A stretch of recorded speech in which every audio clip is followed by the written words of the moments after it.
आज इस लेक्चर में हम लोग पढ़ने वाले हैं फिजिक्स का नया चैप्टर जो है इलेक्ट्रिसिटी। तो हम लोग बिना देरी के अपना लेक्चर स्टार्ट करते हैं इलेक्ट्रिसिटी। तो चैप्टर का नाम क्या है? इलेक्ट्रिसिटी, ठीक है, इलेक्ट्रिसिटी। यहाँ बात आएगी, सबसे पहले बात करेंगे हम लोग चार्ज के बारे में। तो चार्ज को रिप्रेजेंट किया जाता है कैपिटल क्यू से। चार्ज को किससे रिप्रेजेंट किया जाता है? कैपिटल क्यू से। कितने तरह के चार्जेस होते हैं? दो तरह के, टू टाइप्स ऑफ चार्जेस कौन कौन से? एक होता है पॉजिटिव, दूसरा नेगेटिव चार्ज। एक होता है पॉजिटिव, एक होता है नेगेटिव, ठीक है। बुक में एक बात लिखी हुई है, क्या लिखी हुई है कि like charges repel each other,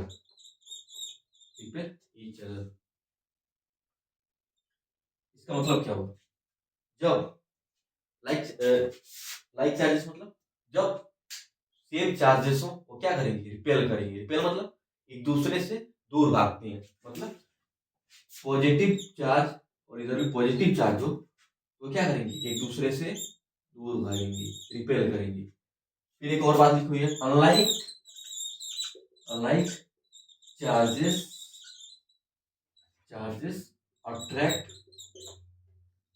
attract each other.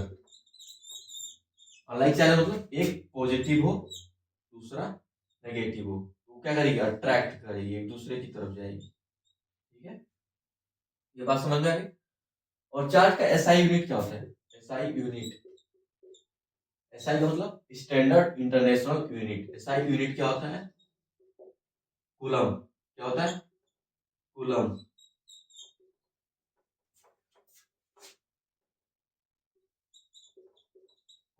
जिसको किससे रिप्रेजेंट किया जाता है? कैपिटल सी से। किससे रिप्रेजेंट किया जाता है? कैपिटल सी से। चलिए नोट करिए इसको। और सबसे छोटी स्मॉलेस्ट इंडिपेंडेंट चार्ज जो होता है वो क्या होता है? स्मॉलेस्ट, लिख दे इसको, पहले नोट करिए इसको।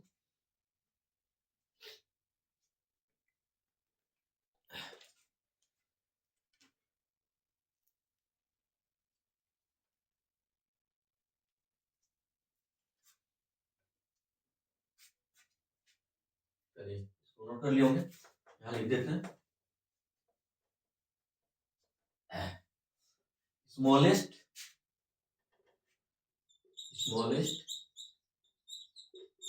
Independent charge. इंडिपेंडेंट मतलब समझते हैं जो दूसरे पर निर्भर ना हो, ठीक है। तो स्मॉलेस्ट इंडिपेंडेंट चार्ज कौन सा होता है? इलेक्ट्रॉन पे जो नेगेटिव चार्ज होता है वो सबसे क्या होता है? स्मॉलेस्ट होता है। स्मॉलेस्ट इंडिपेंडेंट चार्ज जो इलेक्ट्रॉन पे जो ये नेगेटिव चार्ज है वो स्मॉलेस्ट इंडिपेंडेंट चार्ज होता है। 1 electron is equal to how many charges? 1.6 into 10 raised to power -90। Charge का ऐसा यूनिट क्या होता है? कूलम। लिख देंगे चार्जेस होता है 1-1.6 into 10 raised to power -19 coulomb. इसके बाद पढ़ने वाले हम लोग करंट। चलिए इसको नोट करिए जल्दी।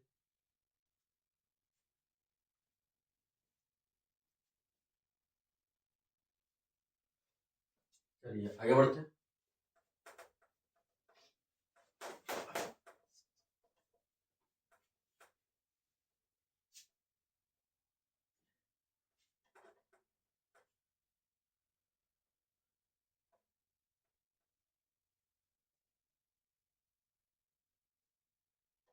करंट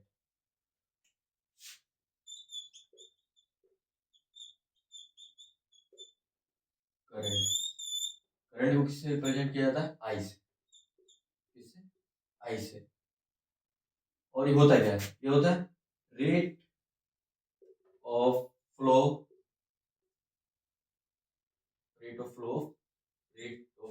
पॉजिटिव चार्ज,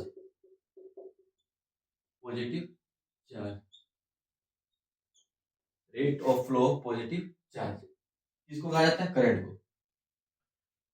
जब फिजिक्स में किसी चीज के साथ रेट आ जाता है उसको हम लोग क्या करते हैं? टाइम से डिवाइड कर देते हैं। तो यहाँ पॉजिटिव चार्ज के साथ क्या है? रेट आया है, तो उसको किससे डिवाइड कर देंगे? चार्ज का, पॉजिटिव चार्ज का सिंबल क्या होता है? क्यू, इससे रिप्रेजेंट होता है क्यू से, और रेट आ गया उसको डिवाइड किससे कर देंगे? टी से।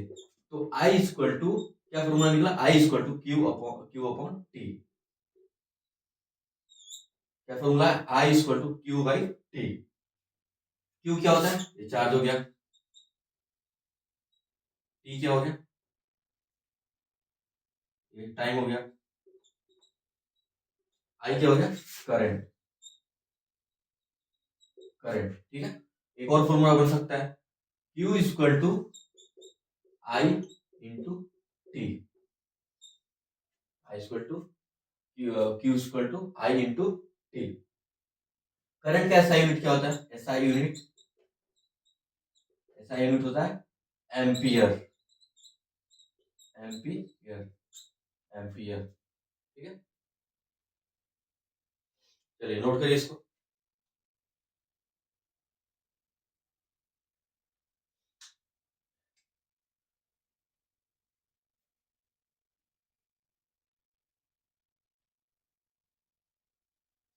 और इसका डायरेक्शन ऑफ करंट क्या होता है? डायरेक्शन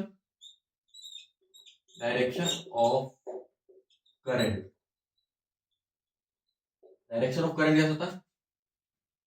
इलेक्ट्रॉन के अपोजिट। अगर इलेक्ट्रॉन, मान लीजिए डायरेक्शन ऑफ करंट क्या होता है समझा देते हैं।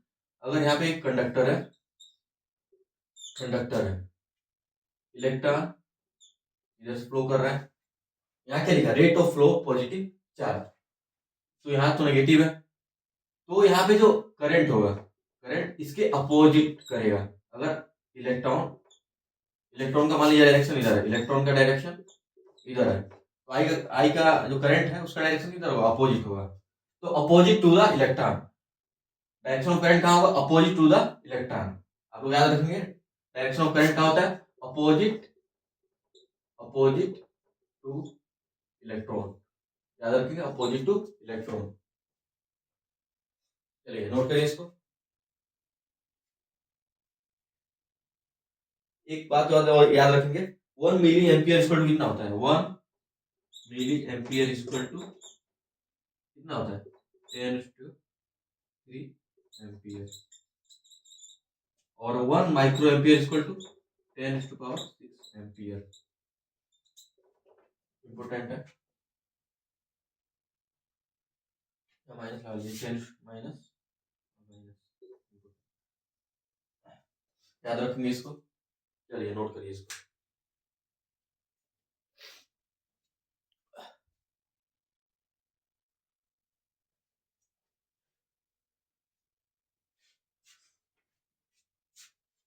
चलिए आगे बढ़ते हैं। अब बात करेंगे potential difference. Potential difference,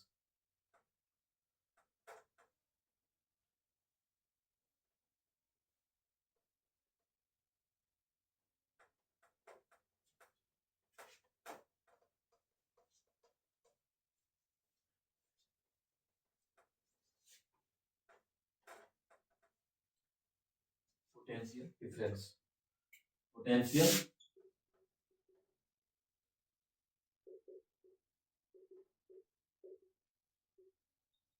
potential difference.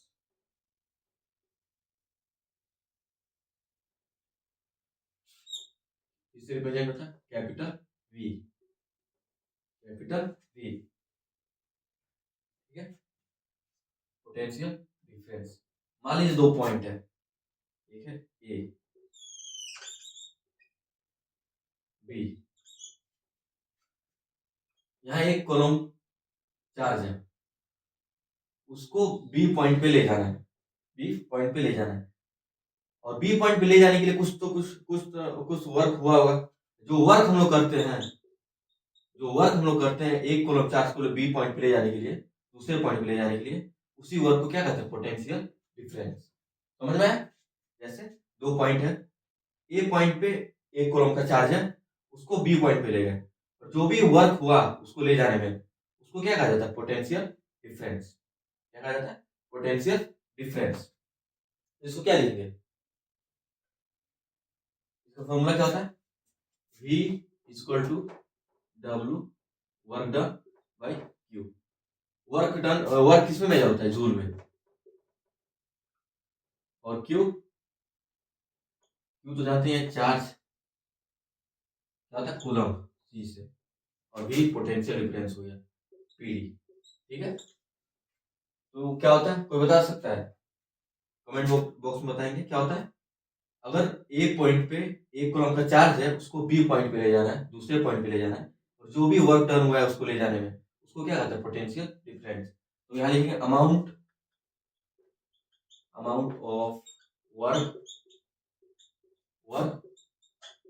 Done for moving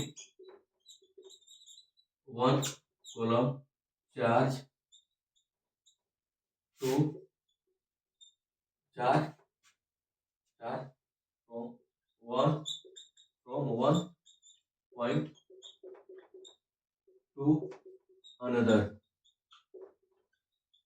to another. क्या लिखा है?